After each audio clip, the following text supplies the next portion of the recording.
Hello, good evening, everyone. John Henry Soto here. Welcome to JHS Interviews. I am very excited today. Very, very excited. Today, I have Councilman and Educator Neil Carroll is going to be on the show.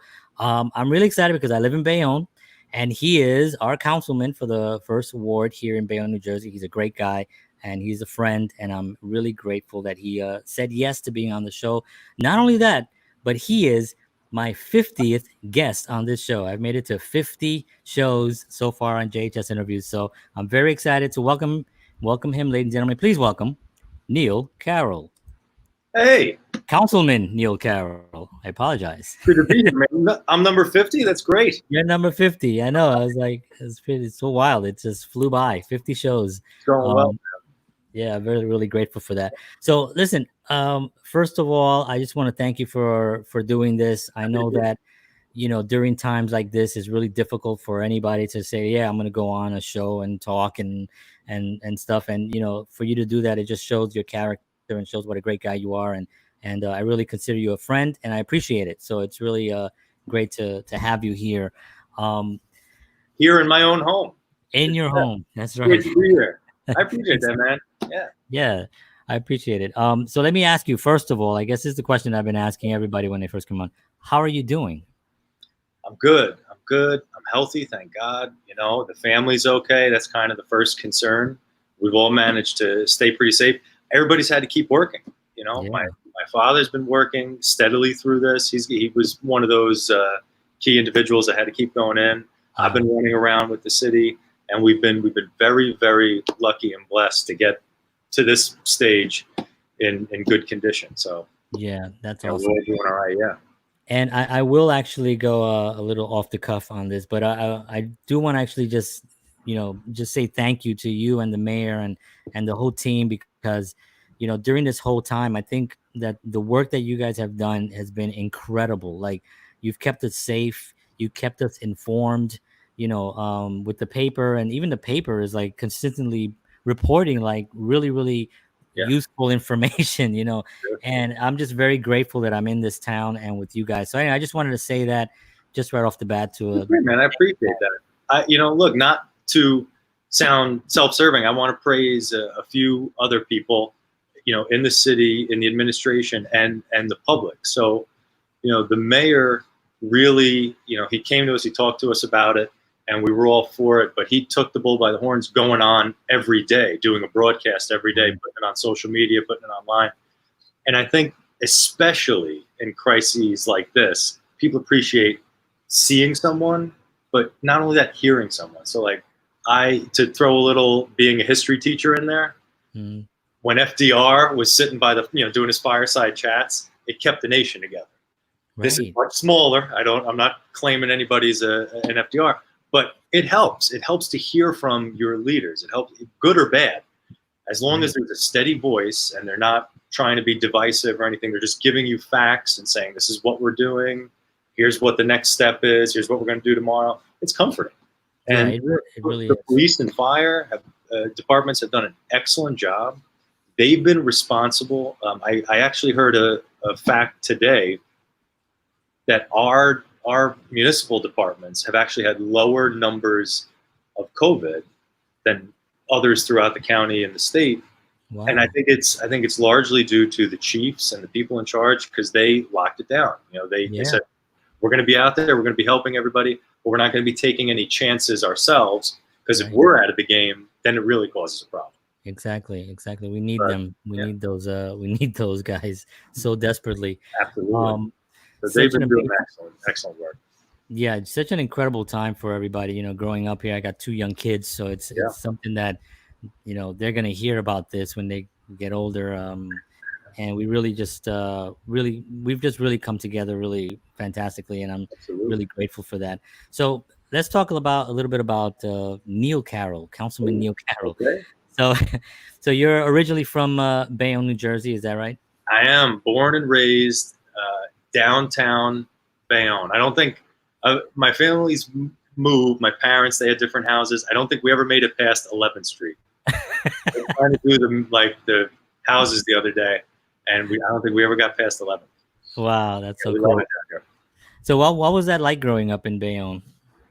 It was great. I mean, So I'm 29 years old, and I grew up and really remember the late 90s and a lot of great movies that I probably shouldn't have watched, but my father was awesome, so he let me see them. But the late 90s and the early 2000s, and I remember you still had toy stores on Broadway. Wow. It was still very active. There was a lot going on, groups, after school programs. I went to St. Andrews, which is on 4th Street. It's no longer in operation, but I loved it. I could walk to school, walk home. It was, I think, one of the most beautiful four corners of downtown. Then now every corner is beautiful. The things that have been going on, but I loved it. I loved growing up in Bayonne, and the thing especially that I love is, like, right now I'm planning a vacation with 5 of my closest friends, and it's not really a vacation because you can't go anywhere. We're going to go camping. That's all that's left. Right.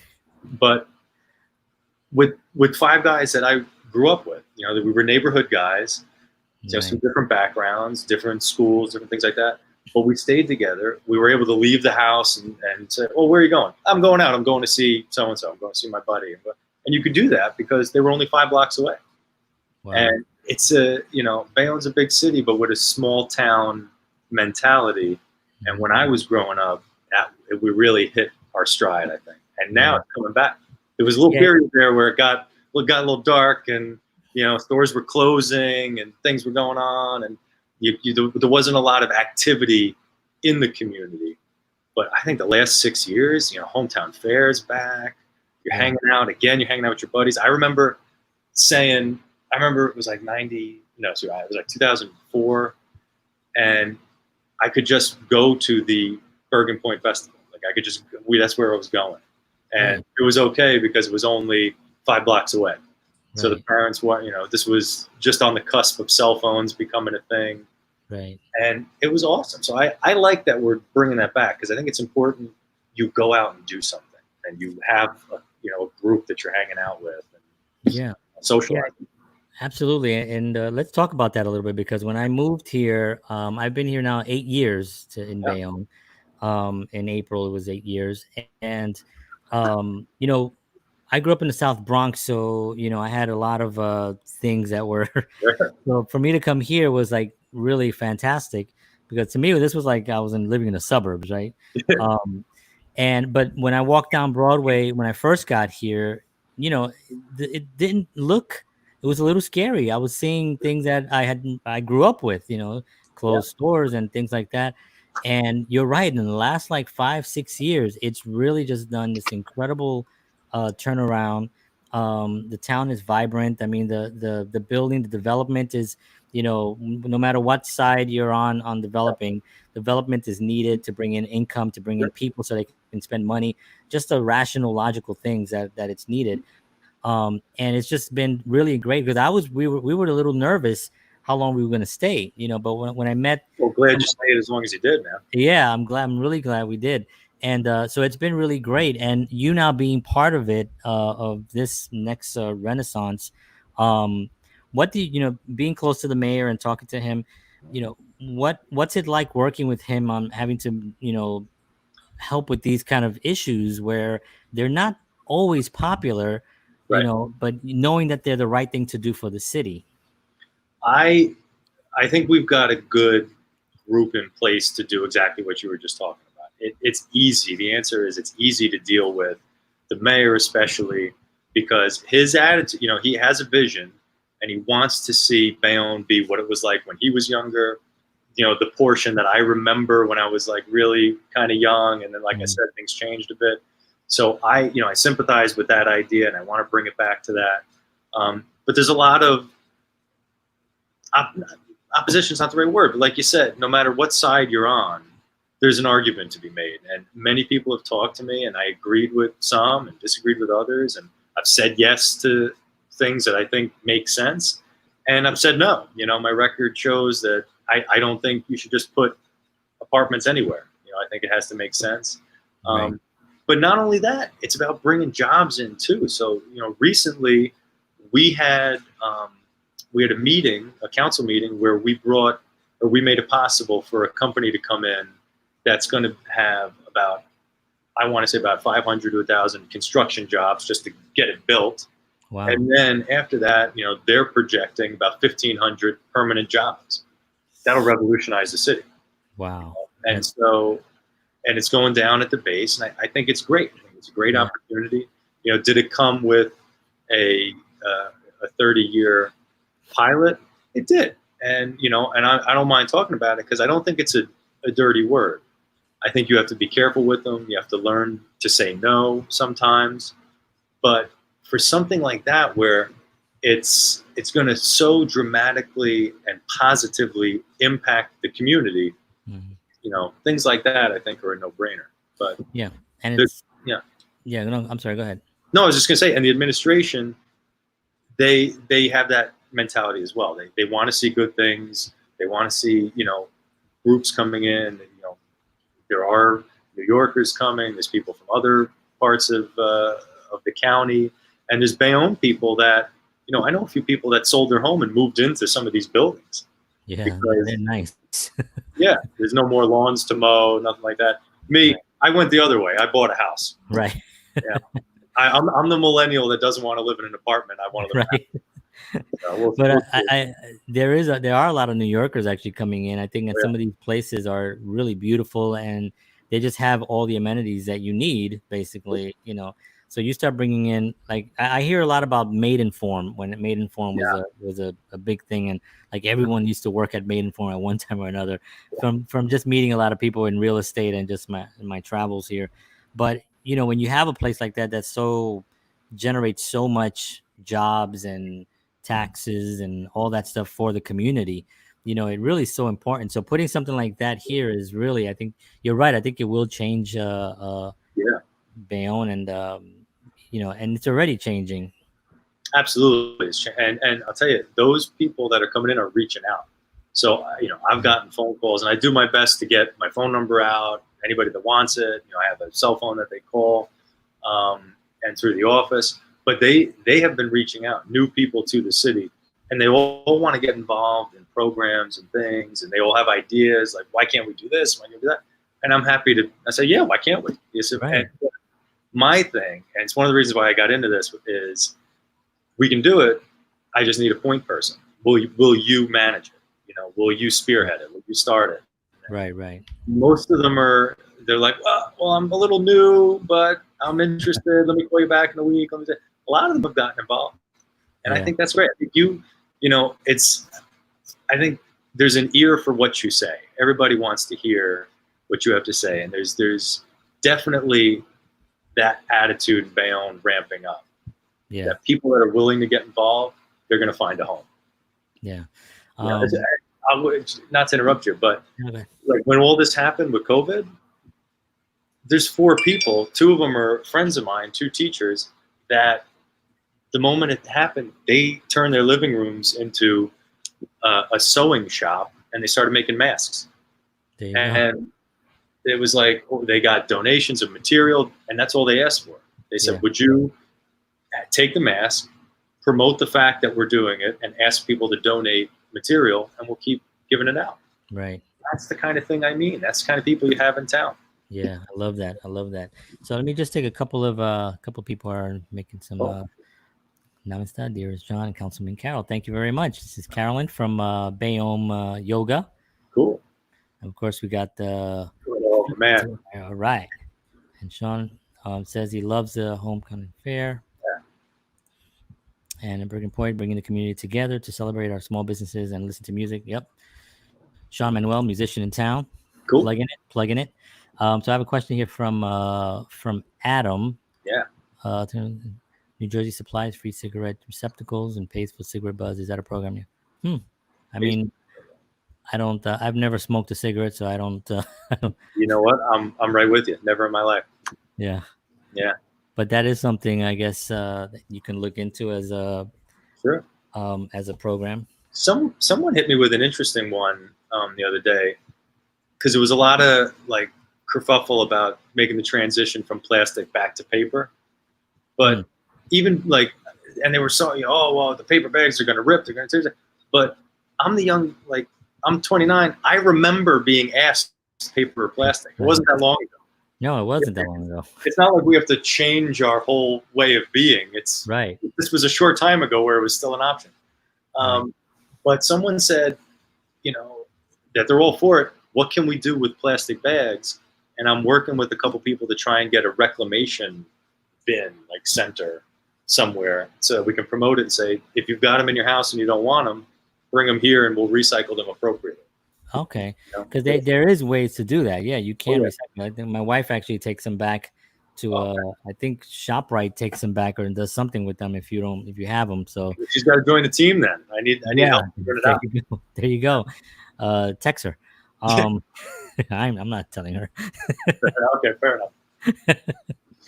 So let's talk a little bit about your decision to run. Yeah. For Councilman. Now I know your family's history incredible here in Bayonne, such an important family. What was that a big reason? Like it just kind of felt like this, I got to step into these huge shoes. I better get a lot of socks on. There's look, there's no shying away from it, and I wouldn't want to. Some hay was made about it during the campaign, and that I had this family. But I'm proud of them. My grandfather, let's go all the way back. So my grandfather's father, my great-grandfather, was the chief of police in town. And yeah, I didn't even know this. Absolutely, man. And that's like 18 something, isn't it? It's gotta be. He came here. I think he was born in 18 something. He came here. He was the chief till about. I forget that you're really young. So okay. No, that's true. But we'll talk about that in a second. So, so he came to Bayonne, and so on my Irish side, my grandfather's side, they've been here for about like 4 generations. My mother's side, my grandparents are still living in Italy. They're still alive. They're living in Italy, and again, thank God they're well, because it was terrible over there. Oh my God, I know. So I'm only first, second generation on one side, and then I'm like fifth on another. But so the chief, he got involved, and he was like a real stoic guy from what everybody tells me. I didn't have the chance to meet him, but he was like real stoic and real short, tough cop. But his whole attitude was, it's a great country. And that's what he'd say to my father tells that story all the time. They'd go downstairs, because I bought my family home, and they'd visit him down there. And for lunch, they'd have a tomato and a salt shaker, a Jersey tomato and a shaker of salt. And that was, and at the end, he'd hand them a Hershey bar, and he'd say, it's a great country, isn't it? It's a great country. And he loved it. He loved it here, and he loved his community. He loved being the chief of police. He was a real good cop. And my grandfather, he was raised the same way. The chief was in the Navy. My grandfather followed in his footsteps, joined the Navy, one war apart. And I said, I know. And they, the chief never entered politics, but my grandfather that's how he wanted to serve. When he got back from the war, he wanted to serve. He wanted to do something. He first went into Standard Oil, which at one time owned I think it was half or 3/4 of Bayonne. Yeah, I heard about that. Yeah. And he worked in Bayway in Elizabeth, where he met my grandmother. And 2 Irish people, they met and went on their first date on St. Patrick's Day. Nice. Wow. But so he loved being involved, and he didn't get a chance to be elected to anything until the 90s. He ran for freeholder and won. He ran once in the 60s for council, and he lost. And he said it was the best thing that ever happened to him, because it allowed him to work behind the scenes and really touch a lot of lives and help people by, being the guy they could talk to, and, having conversations that sometimes walking into an office is daunting or scary. So he could meet you on the street. He could walk the neighborhood. And then in the 90s, they asked him, would he run? And he like retired twice. He retired from, from what he was doing. He was at Standard Oil. He left that age. And that was like, I admire, I'm rambling, you can cut me off, but I admire him because it was the 60s. He had 3 kids at that time, and he was married, and he came home one day and said, I'm done. I can't work behind the fences of this company anymore. Nothing against the company. But he said, because his job was he had a truck and he would inspect the areas. So he'd stop for lunch every day at the highway. He's behind the fence and he's sitting. And in his mind, he said, and this is what he told me, he's like, all I would see is people going somewhere. And I'm sitting here. And they're like running back and forth. I want to be on the road. I want to be that guy. So he quit. And he came home and he told my grandmother, he's like, listen, I don't have a job anymore. And they supported each other. And her attitude was, you have to do what you like. Wow. And it allowed him to get into politics. He had a little bit of a dry spell there for about 6 months. I'm telling you, that's a really brave thing to do, especially during that time when you just did not work somewhere. Correct. Just because you didn't like it. You did it because you were grateful to have a job, right? Exactly right. And but he did that, and he got the support, which is really a huge thing. That's a big factor. And he would tell you, if he was around today, he would tell you that he couldn't have any of the success he had without my grandma. Without how would he say? Without her allowing it. Right. But no, so my decision to run was largely the lessons I learned over the years. These men that took chances and said, I want, this is what I want. I don't want this. I want that. I want to take a shot, win or lose. And you put yourself out there. And like I said, he lost his first time, but it opened up other avenues for him to serve. And, growing up in the 90s when he was elected, I could see how many lives he was touching, how many people were calling and seeking either guidance or help or an avenue through which they could help someone else. And that means a lot to me. When politicians talk about service, it sounds like they're posturing or it's the right thing to say, but it's the truth. I mean, that's why I became a teacher. I think if you're not giving back somehow, then, you have to find an avenue. You have to find some way to take whatever skill you have and do something with it, give it back, help somebody else with it. Yeah. Definitely. I'm sure that was a major part of influencing you on your decision. Do you remember, this may be, do you remember the moment where you were like, I'm gonna do this. Yeah. I'm gonna do this thing. Yeah, I do. Really? Wow. So I had been going along. I'm going to school at night still, and I'm almost through that. So I was in the middle of that. My grandmother had passed, and my grandfather had started to, go from being a little unwell to being very sick, and we were taking care of him. And I asked him and the family, I said, this is something I'm interested in. Is it going to adversely affect anybody here? And then you went around to ask, and the attitude in the room was, and then he had the final say, it was, you have to do what you like. And if this is what you think it's going to work, and that's what it's going to be. And I wanted to do it at this moment in time because I wanted, I knew he was going to be there to see it. And I thought that was a big deal. And I was for about 8 to 9 months, I was the Jerry Ford of council people. No one voted for me. They appointed me. And my grandfather was able to be there to swear me in. But when I got the call, there was an interview process and you had to put in applications and everything. And when I found out that it was going to be, would I accept? That's when I had the conversation then. Yeah. And then the election came. My grandfather had passed. He was there to see me, put my hand on the Bible the first time. Right. And when I made the decision to run in an election, it was, I love doing what I'm doing. I've been doing it for 8 months. I was able to do some concrete things where the city has changed now because of concrete things that I did, which we could talk about later. Yeah. And I was loving it. I was loving meeting people, talking to everybody. And when it came time to decide to actually run and have people vote, he was still in the room, even though he wasn't, here. Oh, absolutely. He was still in the room, and I could hear him say, "We got to do what you like, and you like it, go for it." Yeah. So that was like the two moments.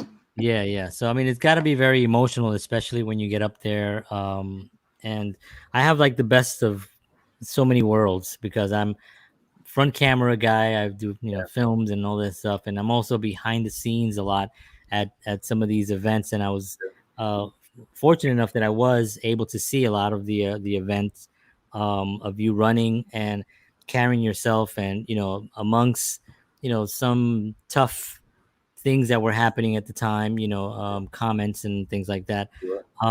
Trying to keep your composure and all that, it's a challenge in itself. But was there any time when you were like in the midst of it where you're like, you can't back out now, right? Was there any time when you're just like going, Lord have mercy, what have I done? Oh man. Yeah. Well, You don't even have to answer that, but I just thought I'd ask you. No, you have those moments, absolutely. But Yeah. no, I want to say first, I'm here doing this because you're my friend, man. I'm happy to do it. But your work during that campaign, unparalleled. Like you really made a difference. We were going, and we had people volunteering and helping out. We were getting some things done. But your input and your help during that actually, I think helped put us over the edge because it brought us to the public and it got us, made me look better, which is always helpful. And it's a hard job. Well, I appreciate that. It was fun. It was the first time I've ever done that. Yeah. Having known, some of these other, of course, Ben Costanza and all. Oh man, he's a great guy. Yeah. So, for me, it's always about integrity. I don't do anything I don't believe in, and I just believe that you were legitimately a nice guy that wanted to do good. You know what I mean? Like, yeah, I appreciate it. It's just from growing up in the Bronx where I could look at someone and be like, you size them up. That guy is full of, you know what I mean? It's like, I've been doing that for most of my life. And I just didn't, I felt really, really good about it. So I was really, and you kept saying it's okay to hit that live button. You got to live sometimes. Right. Live. That's right. To go live. Every time we were walking, I said, hit that live button. Go do it. Yeah. But no, it's the truth because, and you're right. Sometimes, you're in the moment and instead of crafting a response, you just feel it and you talk, you say, and, Right. I think I had to give speeches along the way, but I think probably the best talking I've done was off book and talk, being like at somebody's door and trying to understand or convince them that no, this is a good idea. That's I get it that's a bad idea. Yeah. That live button. But do you remember? You said you got here 8 years ago. You remember where we met, man? I bet you don't. You don't. Oh, you're gonna insult me. I came to you because I wrote a script. We were gonna make that movie. You remember that? Oh my God. Right? Wait a minute. This was at like not the Chandelier. It was it not the Chandelier, downtown, the other place that It was the diner, the 8th Street Diner.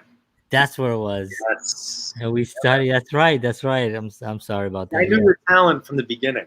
From the beginning. Oh, we got to still talk about that script. It'll get there. Yeah. That's But awesome. you were saying about moments that like, well, what did I do? And Yeah.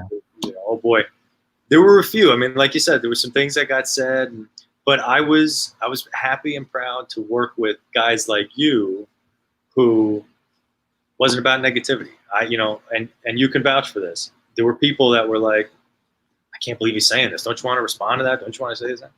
No, we don't need. We'll run our race. We'll do our thing. Right. We don't need to go down that road. And there were guys like you in the room that were agreeing and saying, yeah, let's keep it above board. And I was happy.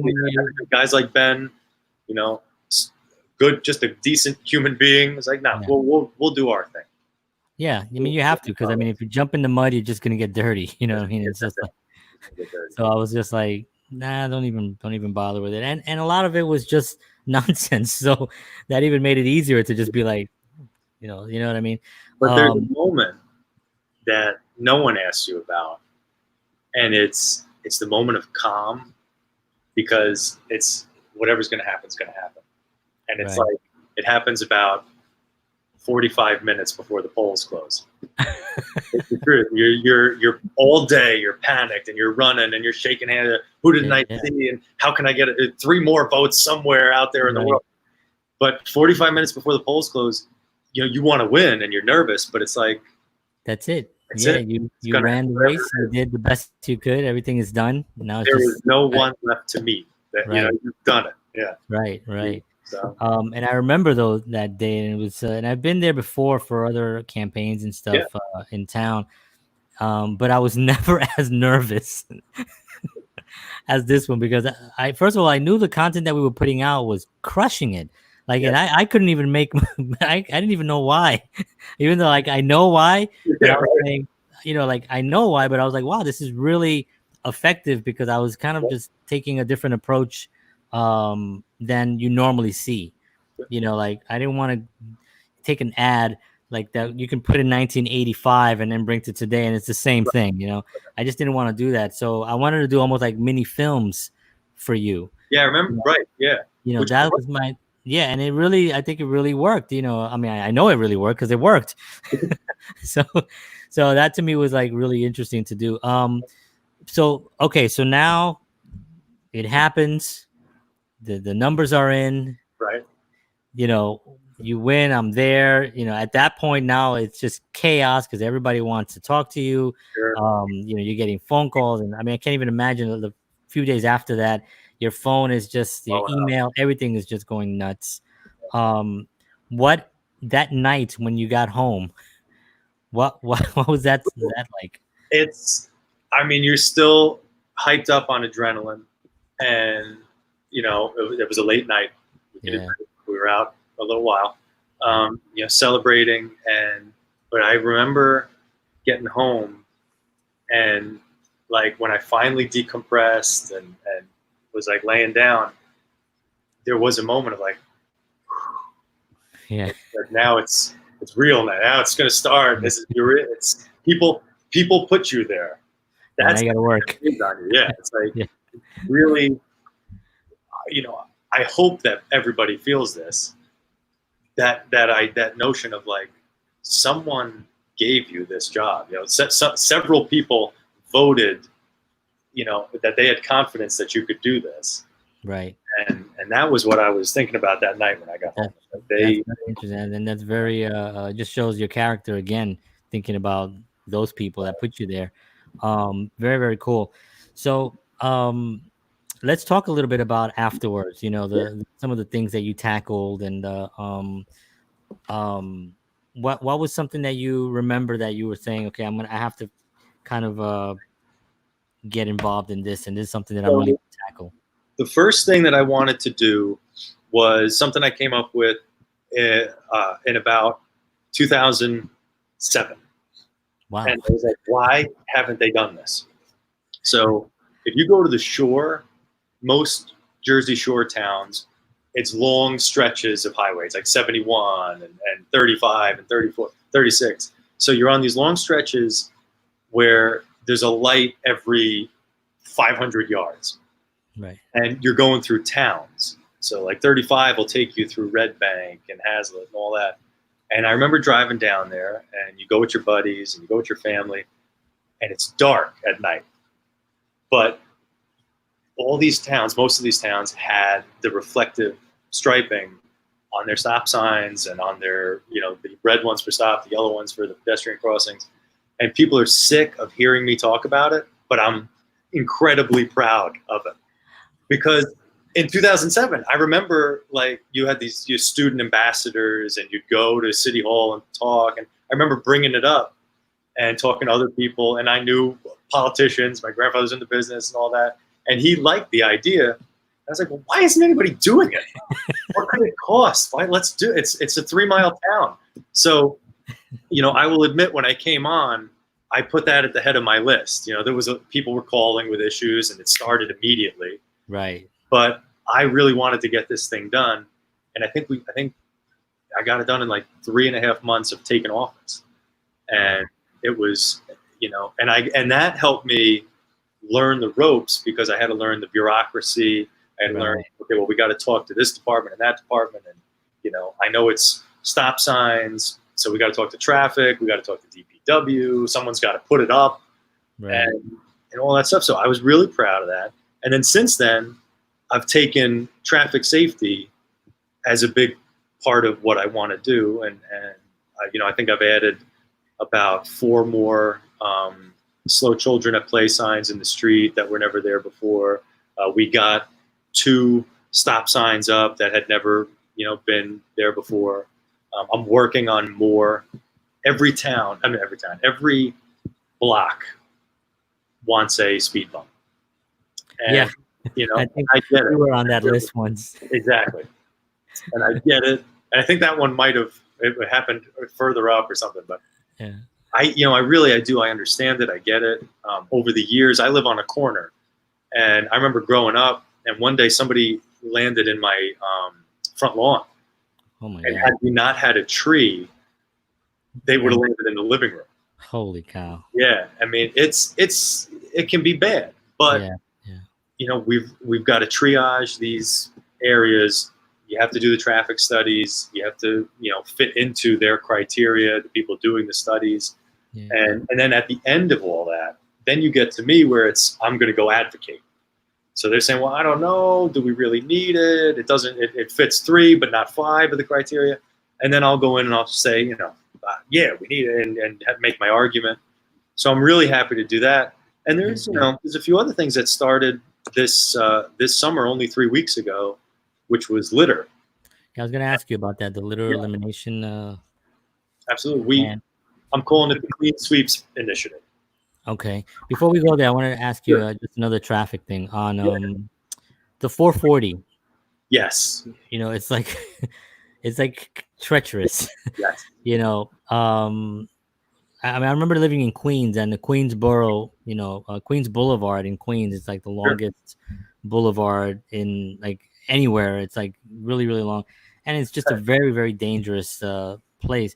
The 440 seems almost a little bit more dangerous because there's no stores there. They are stores, but they're sort of like laid back and stuff. Yeah. So what can be done for safety for pedestrians, because this is still a walking town. I'm from New York, and a lot of New Yorkers will come in here walking. They like walking, in New York. So there's actually a plan to put pedestrian bridges over the highway. Okay, I heard about that. That's cool. Yeah, started pre-COVID and got slowed up just a little bit, but we've been working with groups coming into town. We've been trying to get federal aid, state aid. There's some of the projects that are going in town are helping to build pedestrian bridges within the city proper, not just over the highway, but some areas that call for it where one exists and it's deteriorating. Oh, okay. 440, no, that's a big deal, and it's coming. It's being done. We voted to get it done. Yeah, and to put the state and the federal government kind of on notice that this is a major issue. We've had fatalities, sadly. And the other thing to remember is,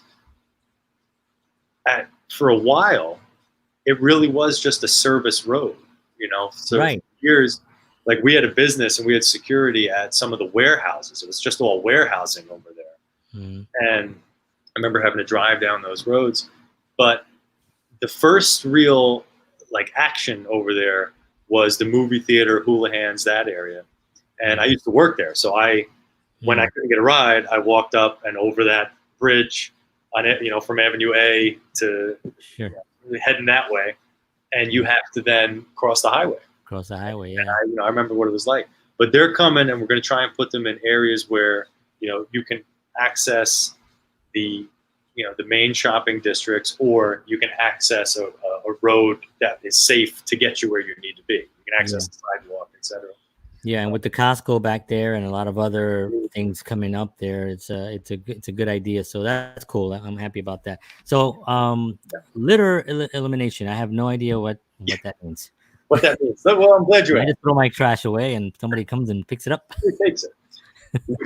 And again, this is one of the byproducts of the COVID situation. Everybody's wearing a mask. Everybody's got gloves on.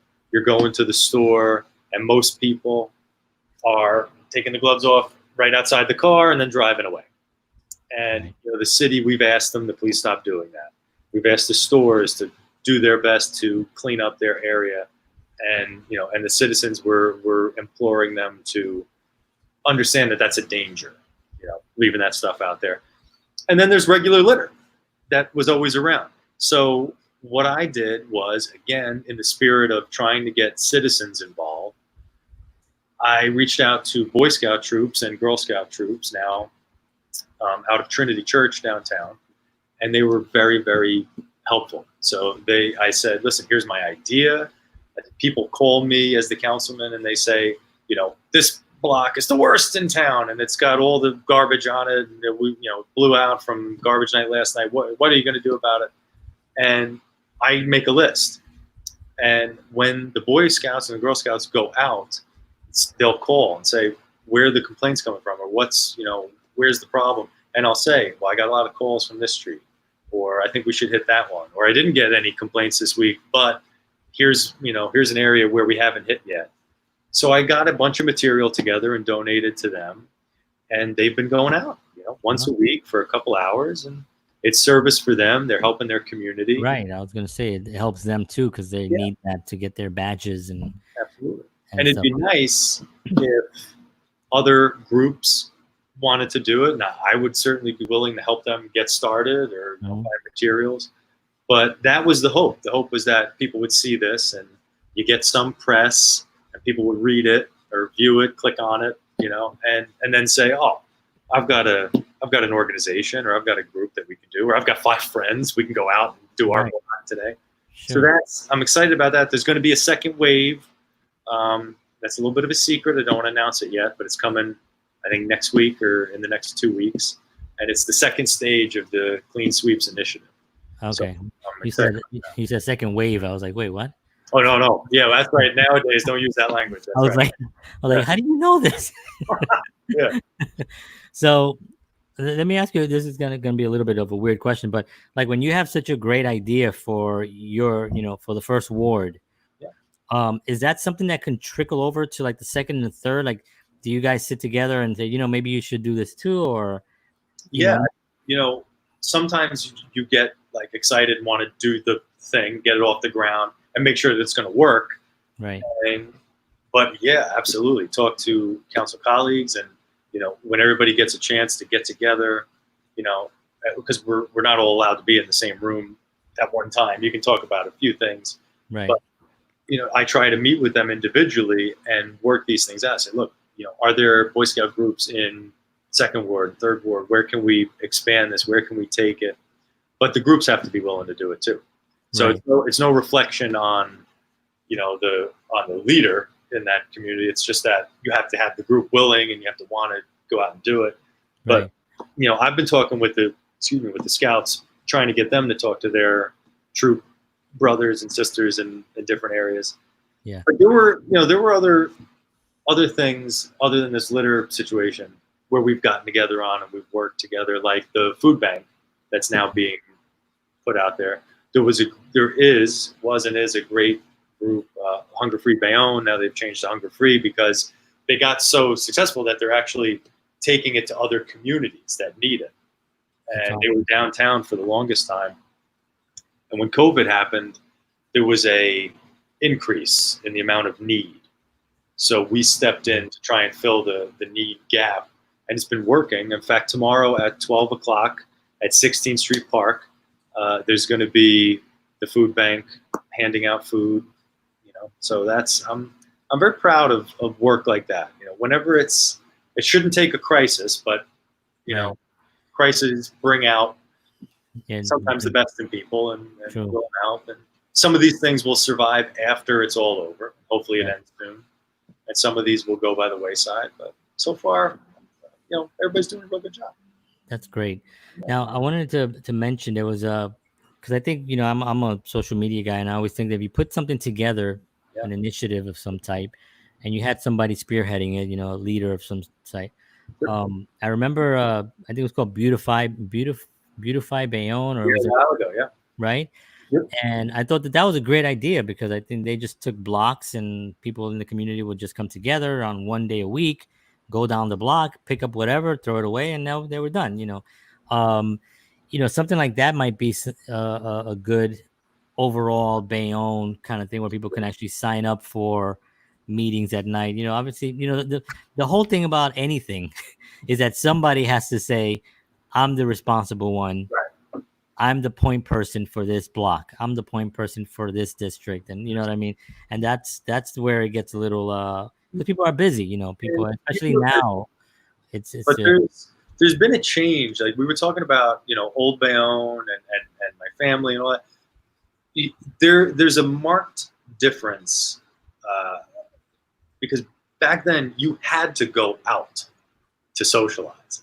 You literally, at one time in Bayonne there was like a bar on every corner, and in most cities, because you went out to socialize. There were organizations, some of them still in existence. I belong to the Sicilian Club. Mhm. They're celebrating 93 years, I think. Wow. And and there's all these other groups in town that have been here a long while. And the reason they got started was civil service. They wanted to do something.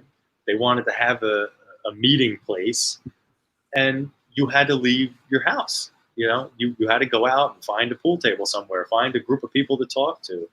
Now it's all online, and while that's helpful, it has damaged your ability to come up with a point person and say, this is you're going to be in charge of this block in this neighborhood and this that, and bring everybody together, get them all out at one location, which we can't do now, but eventually get them to one location and have a plan and say, this is the overall plan.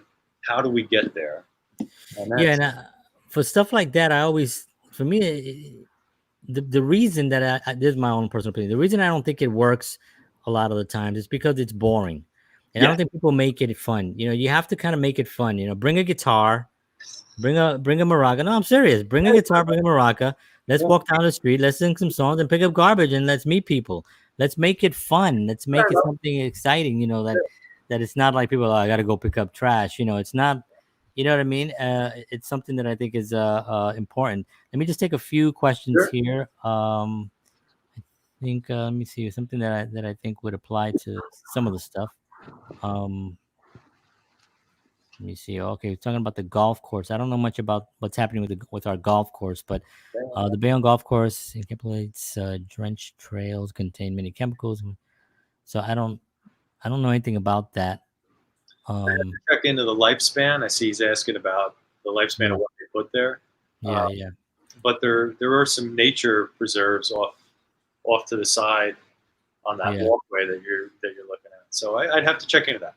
Yeah, and I think he also mentions that the Deb and stuff they actually are the Beauty Bayonne page. So we have our point people. I remember that's right. I remember that was actually the first time I met Deb. Oh, really? Okay. Yeah, we were at a political event, surprise, and this was way before my running and being elected and all that. But I remember her talking about Beautify Beautiful, and I would love to get together with her. I think it was Adam there. Yeah, and that'd be great. Look, there's 3 of us already, so we should be able to do something. That's right. I love Deb. Deb is great, and Adam is great. Adam does a lot of great things for Bayonne. But praise them. I think they were responsible for the flower pots. Remember this on the corners? Yeah. First started. Yeah. And there was a lot of people that they're going to get stolen. They're going to get knocked down. And they were small. I think now the city has kind of helped out, made them a little bigger and weightier. But they lasted, and it goes to show if you do something nice, people want to keep it nice. Right. If someone's willing to start it, there's people there to carry it the rest of the way. Yeah. It's so important to really to have I'm an artist, and all I think about is that all day. And I love the pieces that they made down on Broadway with the art that's down Broadway with the light boxes and all the monuments, or not monuments, I guess. I don't know what they're called, statues, I guess. Right. Yeah, I love those. As far as artistic, you're in the first ward. You're in the artistic hub of Bayonne. It's like if I didn't live here, I should be down there. And I love the third ward. I love everybody here, but the fact that there's so much going on down there. How much of that do you get involved with artists in town? There were a few projects where I was trying to do, and I don't mind mentioning them. There's an old Coca-Cola sign that's faded. I don't know if you've seen this. On Broadway, you're driving down. It's on the left-hand side. It's on a big brick building, and it's faded. You could tell at one time it was the white outline, Coca-Cola, and red, like really red on the brick. Yeah. And it had to look awesome. Yeah. And I've been trying to get their permission to let us do it again. To Really, kind I of just want restore it. to come in and do it. Right. Yeah, so there's all the stuff you have to go through because that's a brand. Right. It's different than just doing anything. Right. But it's it's a brand, and I would love to see that get that. So I've been involved in trying to get that done. Yeah. But the city doesn't necessarily. There's no. How do I phrase it? People will have these ideas. They'll want to do something. They'll have they'll say, well, this is the image we want to do, because you have to make sure it's appropriate. Right. And so there's that aspect of our involvement. But by and large, it's artists like yourself. It's people coming forward saying, here's Right. what I'd like to do. Right. Is there opposition? Can you facilitate it? And, Yeah. and that's what's best about facilitation. You know what my favorite one is, though? Which one? All right. Avenue E. And I'm a little upset because it's just outside the borders of the first ward. Ah. Avenue E, where the Silk Lofts is a red brick building, and they've got Yoda up on the wall. So as I'm coming downtown, coming home, I see Yoda on the right-hand side. That's awesome. That's awesome. It's really cool. A few years ago, when I first got here, the mayor had just become mayor around that time, and I was invited to this thing called the Art Circle, and we went to City Hall. Not City Hall. I'm sorry. We went to the museum, sat around in a big circle, and the mayor came, and we all talked about creating stuff in Bayonne. I wasn't really sure. I was so new to Bayonne. I just wanted to be around artists, and that's where I kind of landed. Gravitated to it. And I didn't know who was really the point person. I think Deb was there, as a matter of fact. Adam might have been there. I'm not sure, Adam, if you remember that. This was years ago. But we had it was a great conversation. There were people that the intentions were really great. Yeah. And now looking at what's happening, we have the Bridge Art Gallery. Even Deb's place, she has artists in there all the time in her studio. Yep. And there's just a lot of great things happening down there. But there is one thing I don't think it's happening that I think should happen. Yeah. Music. I know the Vic. I know the Vic is great. The Vic has a great. I'm always talking about Anthony and those guys down there because they're great. The food is good, live music, and I know we can't have live music now. So right. Yeah. But moving forward, I really one of the things that's missing is really a venue that has bands coming in where they're not pressed so much for how many people can you bring? How many people can you bring? Can you bring people? Can you bring just a place that promotes itself to have acts, has good food and a good environment. And I mean, the Vic could be that place, you know what I mean? It could be, but there seems to be not enough places to play live music. And I know music on Broadway is fantastic, and Terry Young and he's doing a great job. But just to expand on it, the reason I mention it is because I know that Sean Manuel and I talk about it on some of our stuff, but he mentions also Adam for the Renaissance Fair, the Bayonne Theater Company. And so Adam does a lot of stuff in Bayonne, artistic stuff. And I think it's really just a matter of music for me. Okay, all right. Well, just give me music, Neil, please, Mr. Councilman. I love the idea. So you mentioned music on Broadway, which is they were trying to go for a what is it, Bourbon Street kind of mentality? Am I getting the right street in New Orleans? I think it is, yeah. So the idea was you're kind of wafting in and out of these restaurants and bars and going to different places because you hear, oh, this person's playing that music. That was the idea, and it was working a little bit. And it's a shame we can't do it now because what's going on working a little bit. What you're talking about, we do kind of, and I would love to see it pumped up more. First Street Park, and now they do it online because you can't do it live. But at First Street Park, in the section that's been renovated already, the phase 2 is happening now. There's a pavilion, and I know you're familiar with it because we've been down there. So that pavilion, people do yoga there, yoga in the park, and they have through Bridge Arts Gallery, they have music every Thursday. And I know that. Bacon Brew Cafe started to come and put up a tent, and they had scones and other materials. They were giving out coffee, and they probably wouldn't do the business now because it's 100 degrees. Right. It was, you're by the water and getting a breeze. Sure. They were doing things like that. I think we should try to tackle it from that perspective, where we get more people down there, maybe more vendors to come. Yeah. And you have your coffee station. Maybe we get some pizza going and some other things. Yeah. But as far as one location, one business, we'd have to have somebody step up. Somebody have to want to do it. Right, and that's what I was gonna just say next. But I mean, I think just having the conversation. What was that? I said, I'm with you. I'll be there. Yeah. You find a guy that's interested. Maybe I'll do it. I'll just have to just find it and just build it myself. Yeah.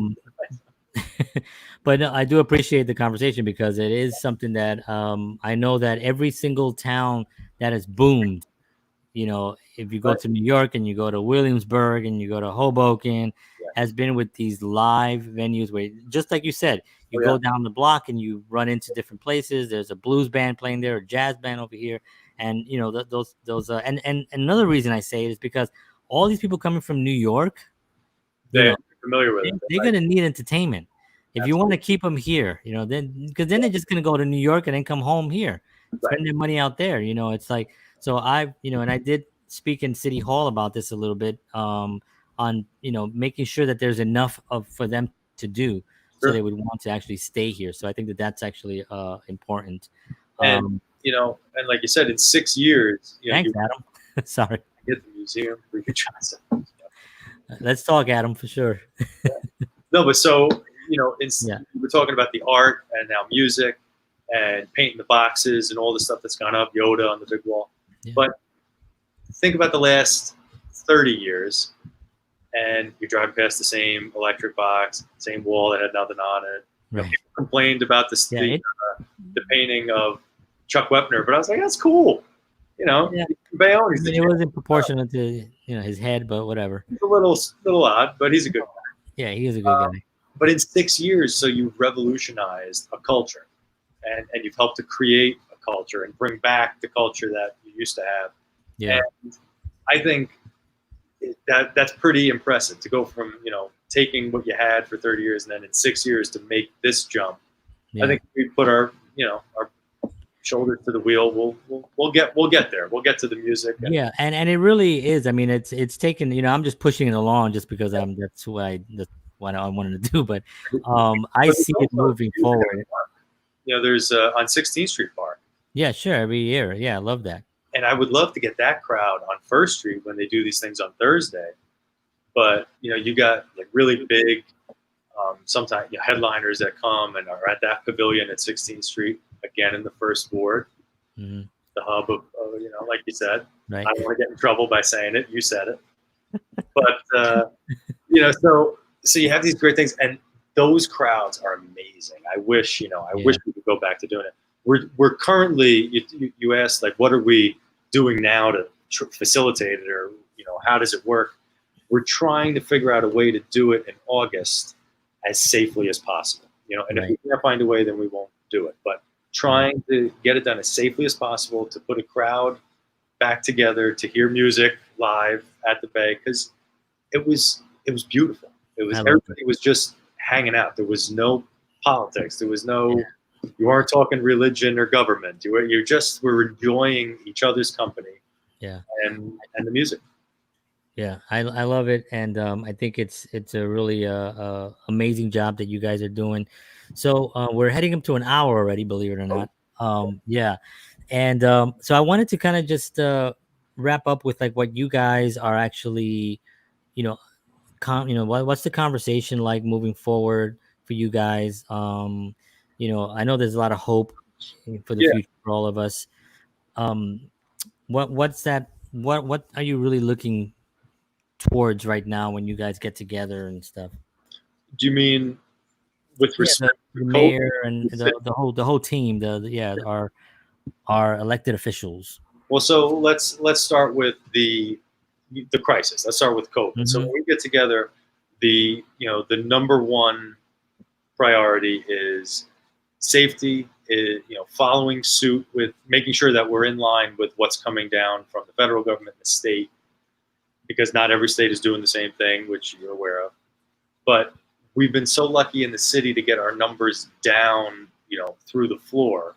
at this point that we want to keep it that way. So I've been getting emails, and I'm sure all the other council people have, from groups that don't want us to make masks mandatory, from people that want us to make sure everybody's wearing a mask. And the thing that I would put out there is stores have to follow state law, but they can make their own policy to a certain extent. So we can tell everybody, here's what you have to do in a public area. Here's what you have to do when you're here or there, in the park, and et cetera. But when you walk into a Home Depot or you walk into a store, they have a certain governance that they're allowed to. So I get calls, this person wasn't wearing a mask, that person wasn't doing this or that. And there's a limit to what we can do. But I have no problem going into the store and asking for the manager and saying, come on, guy, can you help out here? And I heard about this. Is this true? And most people are responsive. Mm-hmm. With respect to the city, I think we want to keep the vision going. So like I said earlier, about an hour ago, I've said no to some things. I've said yes to some things, on the agenda. But I think when it comes to development, I'm very keen on trying to bring in groups that want to bring jobs to the city. I'd like to, I like the idea of Lidl wants to come. They were talking about opening up a Starbucks. Everything is slowed down because of what we're going through, but these things are in the pipe. These are markers of good change. With respect to the apartments or with respect to development for living, housing and apartments and all that, I want to be as careful and cautious as possible. I think some of these buildings are very beautiful. I think they're an asset to their community. The people that live there have gotten involved. I think the neighborhood that might have felt a little shaky about it at first have embraced them. And there are others where, had I been around, I might have had more to say about it before it went up. And there are a few where I'll get a bite at the apple. There was some things that have happened before I was there that are now coming back around, and I'll get my say. But I really feel hopeful. I think there's been good change. I think the people of Bayonne are, dare I say, happy. I think there's always going to be things you have to fix. There's always going to be things you have to change. There's 65,000 citizens that we know of because the census hasn't been completed yet. So when the census is completed, we may find out we've had a 5,000 person jump or a 10,000 person jump. So right now, our number is 65,000 people in a town 3 miles long, with a major bridge that goes to New York, with a new highway construction that leads you into Jersey City and points beyond, and with the hope of a ferry coming in that's going to, again, take you to New York. Mm-hmm. We're at the center of a renaissance. We're in the thick of it, and we're right in the middle of all this culture around us, and we have our own. And it's it's like America. We're going to be a melting pot, and we've got to take good ideas, and we've got to see what's worked, and more importantly, we have to take our time and ask why it worked in this area, and see if it'll work here. And just be careful and cautious, but always look to the future with hope. You don't have to be afraid of every change that comes through, but you don't have to accept every change either. You just gotta correct, careful and cautious, but with an eye towards hope. Exactly. Councilman Carroll, thank you so much for being on. Do you have any future? You don't want to end on hope. Sneak peek on on where your political oh man aspiration. All right, no, you don't have to answer. We made it an hour and 4 minutes. Now we'll blow the whole thing here. I'm happy to be I just have to ask. But listen, I want to thank you so much for being on. You're awesome, and the work that you're doing is fantastic. It shows that you care about the community, and I could see that you're actually working with the team really well. You're happy. You look happy, and despite everything that's going on right now, it's a really good sign to see you looking so well. And you're right. There's a lot of hope here, and we really look look forward to like getting back out there and listening to some live music Yep. and just hanging out again and just enjoying Bayonne. So thank you so much. Thank you for having me. I'll come back when I'm the 100th guest. There you go. You know what? I'm going to hold you to that. All right, I'll be back. I'm going to hold you to that. Thank you so much. I appreciate it. Councilman Neil Carroll, thank you for being on. Appreciate you, man. Take care. Bye-bye. All right. That was awesome. Just a nice guy, a really good guy, really cares about the community. And I think, answering tough questions is not easy. And he seems to do it pretty effortlessly. Is that a right word? With little effort. And he just does it and he gets it done. And, there's some questions here, Adam. I know you had some questions here. I'm going to make sure that the councilman actually sees them. I apologize. I didn't flash them on the screen, but I am going to make sure that he sees all the questions. Sean as well. And yeah, so I'll make sure the questions get out there. So thank you everybody for tuning in. I appreciate you all. If you like these interviews, please subscribe to the channel, hit the little bell, share it with your friends, especially people in Bayonne. I think this is really cool. Thank you everybody for the I Love Bayonne page that you're all tuning in here. I appreciate all of you very much. And tomorrow I have Michael Max Nobe is going to be on. He is actually the executive director of Bronx Net, where my show is going to be airing, starting very soon. So I'm actually excited about that.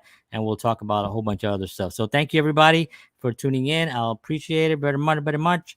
And as always, I'll see you all mañana, and peace.